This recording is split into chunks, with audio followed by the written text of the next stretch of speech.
नमस्कार, जय महाकाल। मैं एस्ट्रोलॉजर सोनिया शर्मा लाई हूँ एक नया वीडियो। आज हम बात करेंगे इस साल के संवत्सर के बारे में। जैसे कि मैंने अपनी पहली वीडियो में भी बताया है कि ये साल संवत्सर जो है वो रौद्री का है।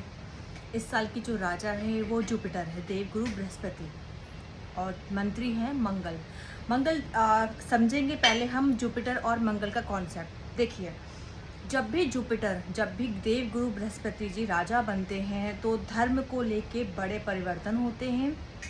देश भर में या विश्व में जहाँ भी इसका इफेक्ट आएगा, क्योंकि संवत्सर का तो पूरे अर्थ पे ही इफेक्ट आता है, तो आपको जहाँ भी सुनने को आएगा धर्म को लेके, रिलीजन्स को लेके, या कोई ना कोई ऐसी भावनात्मक चीज़ों को लेके कोई ना कोई कॉन्फ्लिक्ट दिखेगा, ऑब्स्टेकल दिखेगा, आपको लड़ाई झगड़े विवाद दिखेंगे। जैसे कि आपने पहले भी आप पहले भी न्यूज़ देख सकते हैं, ईरान का, इजराइल का, अमेरिका का, ये भी सब चीज़ें एक ईगो पे आ गया है, क्योंकि देवगुरु बृहस्पति जी क्या है, वो ईगो को भी दर्शाते हैं। वो कहीं ना कहीं एक सेल्फ कहते हैं ना, सेल्फ अपना ईगो जो होता है उसको भी दर्शाते हैं देवगुरु बृहस्पति जी। क्योंकि देवगुरु बृहस्पति जी ही कैसे हैं कि जिन्होंने न्याय के लिए, जब उनकी पत्नी तारा को जब चंद्रमा जी अपने साथ ले गए थे, तो उन्होंने उस बात को अपने दिल पे ले लिया, अहम पे ले लिया, और उन्होंने स्वर्ग भी त्याग दिया था।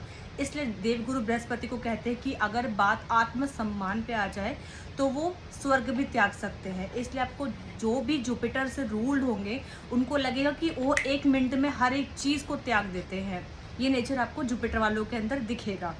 तो अब बात करते हैं, हम पॉइंट पे आते हैं संवत्सर के बारे में। इस साल संवत्सर है रौद्री का, मंत्री है मंगल जब मंत्री बनते हैं तो अगर कहते हैं ना कॉन्सेप्ट, मंत्री जो होते हैं वो जब भी राजा या रानी कुछ ऐसी बातों पे निर्णय लेते हैं तो मंत्री उनको समझाते हैं। पहले के टाइम पे ऐसा ये हुआ करता था कि जब भी कोई डिसीजन लेना होता था तो मंत्री को बुलाया जाता था, मंत्री आके समझाते थे कि ऐसा नहीं, आपको ऐसा करना है, ऐसा नहीं, आपको ऐसा करना है, ये एथिकल है, ये अनएथिकल है। तो मंत्री क्या होते हैं, दिमाग से बहुत शांत होते हैं, बहुत काम होते हैं। लेकिन जो मंगल है उनकी ऊर्जा है बड़ी प्रचंड, क्योंकि वो फायर साइन है। अगर मंत्री ही गर्म खोपड़ी का हो गया तो आप समझ सकते हैं कि वो क्या करेंगे। तो अब बात करते हैं इस साल का जो रौद्री का है साल, आप सभी इफेक्ट देख ही रहे हैं। आज हम बात करते हैं तो आज 12 मई है 2026। मोस्टली अब देखा जाए तो आधा साल बीतने को आ ही गए हैं। आने वाला अब अधिक मास स्टार्ट हो जाएगा 17 मई से जो है। उसके बाद चंद्र ग्रहण है, सूर्य ग्रहण है, कुछ एक ग्रहण जो है चंद्र ग्रहण है जो इंडिया में नहीं दिखेगा, लेकिन जो 12 अगस्त का सूर्य ग्रहण है रात के जो 11 बजे लगेगा, ये दिखेगा इंडिया में, इसका इफेक्ट दिखेगा। तो अब हम बात करते हैं इंडिया में कौन सी एरिया में इसके मोटे मोटे इफेक्ट, मतलब क्या चीज़, मतलब प्रॉब्लम कहाँ पर आएगी। तो अब नोट करिए, गुजरात, महाराष्ट्र, केरला, पंजाब, कश्मीर, उड़ीसा, कर्नाटका, बिहार, ये और बंगाल को भी ले सकते हैं, क्योंकि रिसेंटली मैंने लास्ट वीडियो में भी बताया था कि बंगाल में सत्ता परिवर्तन होगा। 74 साल बाद पहली बार बीजेपी की सरकार बनी, पहली बार बंगाल में जय काली माँ का नारा गूंजा। क्यों? Because of BJP, because of Hindu सनातन और देवगुरु बृहस्पति जी, क्योंकि इनको मिस मत करिए। अब ऐसी बात करते हैं, जो 12 अगस्त का जो ग्रहण है और ये अश्लेषा नक्षत्र में पड़ेगा। अश्लेषा नक्षत्र क्या है, इसकी जो देवता है वो नाग है, जो शिव भगवान के गले में विराजित है, वसुकी नाग। अब इनका जो इफेक्ट है, इनका जो नेचर है वो बहुत ही प्रचंड है, बहुत ही एग्रेसिव है। अब जब इसमें नक्षत्र और इस नक्षत्र में जब ग्रहण लगेगा तो आपको देखने को मिलेगा कि लोगों का जो सेंटिमेंटल चीज़ है वो इफेक्ट करेगा, बूम करेगा। लड़ाई झगड़े हो सकते हैं। ये इंडियन गवर्नमेंट के लिए, कश्मीर गवर्नमेंट के लिए और पंजाब गवर्नमेंट के लिए अच्छा समय नहीं है। जैसे कि आप देख रहे हैं, मोदी जी ने अभी एक रिसेंटली उन्होंने एक मतलब अनाउंसमेंट किया है गोल्ड को परचेज करने के लिए। मैं आगे वीडियो में इसके बारे में काफ़ी डिटेल में बताऊंगी कि उनका ऐसा कहना बिल्कुल सही है, इसमें कोई गलत इफेक्ट नहीं है, इससे इंडियन इकोनॉमिक पे ही फ़र्क पड़ेगा। ठीक है, तो मैं उनके बिल्कुल फेवर में हूँ। दूसरी बात, अब हम बात टॉपिक पे करते हैं। तो ये जो साल है और जो अगला, इसके बाद जो अगला ग्रहण आएगा 28 अगस्त रात के 8 बजे जो ग्रहण लगेगा सतभिषा नक्षत्र में, जो चंद्र ग्रहण है।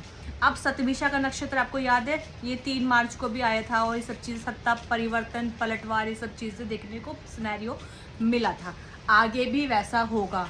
बहुत सी पार्टियां गठबंधन करेंगी, बहुत सी पार्टियां उलटफेर करेंगी, सत्ता परिवर्तन होगा, शफलिंग होगी, एक दूसरे की पार्टी में मतलब वो शफल होंगे, बहुत सी चीज़ें ये सब देखने को मिलेगा। स्पेशली आप बंगाल, उड़ीसा, कर्नाटका, बिहार और पंजाब और थोड़ा बहुत एरिया हम कश्मीर का भी लेंगे। यहाँ पर नॉर्थ ईस्ट भी हम इसको ऐड ऑन कर सकते हैं, क्योंकि जो कूर्मा चक्र है, बृहद पराशर होरा शास्त्र के अकॉर्डिंग जो कूर्मा चक्र है, ये एरिया को कंसीडर करता है। नॉर्थ ईस्ट में प्रॉब्लम है। अब इसको हम समझते हैं कि आगे आने वाले टाइम में पशुओं में रोग भी कह सकते हैं, कोई ना कोई, जैसे बर्ड फ्लू है, अभी गायों को भी मतलब पशुओं को भी काफ़ी वो चिकन पॉक्स टाइप के हो गए थे, वो आगे भी होने के चांसेस हैं, क्योंकि ये ग्रहण नेगेटिव है, प्लस ये संवत्सर नेगेटिव है। दूसरा ग्रहण है, इसके अंदर 2 ग्रहण जा चुके हैं, 2 ग्रहण आने वाले हैं। तो नोट करिए, ये सब चीज़ें सिनेरियो देखने को मिलेगा। तो बस मैं अपील ये करती हूँ कि शांति बनाए रखें, थोड़ा मतलब ज़्यादा पैनिक ना हो, कुछ चीज़ों को लेके एकदम से मतलब जजमेंटल ना हो, आप चीज़ों को समझने की कोशिश करिए। कभी ग्रह हमें ये बताते हैं कि जब आपकी दशा अंतरदशा आपके फेवर में ना हो, तो आपको शांत रह के चीज़ों को एनालाइज करना चाहिए, उसके बाद ही कोई बड़ा निर्णय लेना चाहिए। तो मैं आप सबसे यही अपील करना चाहती हूँ। धन्यवाद। अब मुझसे कंसल्टेशन करने के लिए या मुझे आप डीएम कर सकते हैं, आप मुझे कांटेक्ट कर सकते हैं, नीचे दिए हुए नंबरों पे आप मुझे कांटेक्ट कर सकते हैं कंसल्टेशन के लिए। धन्यवाद। जय महाकाल।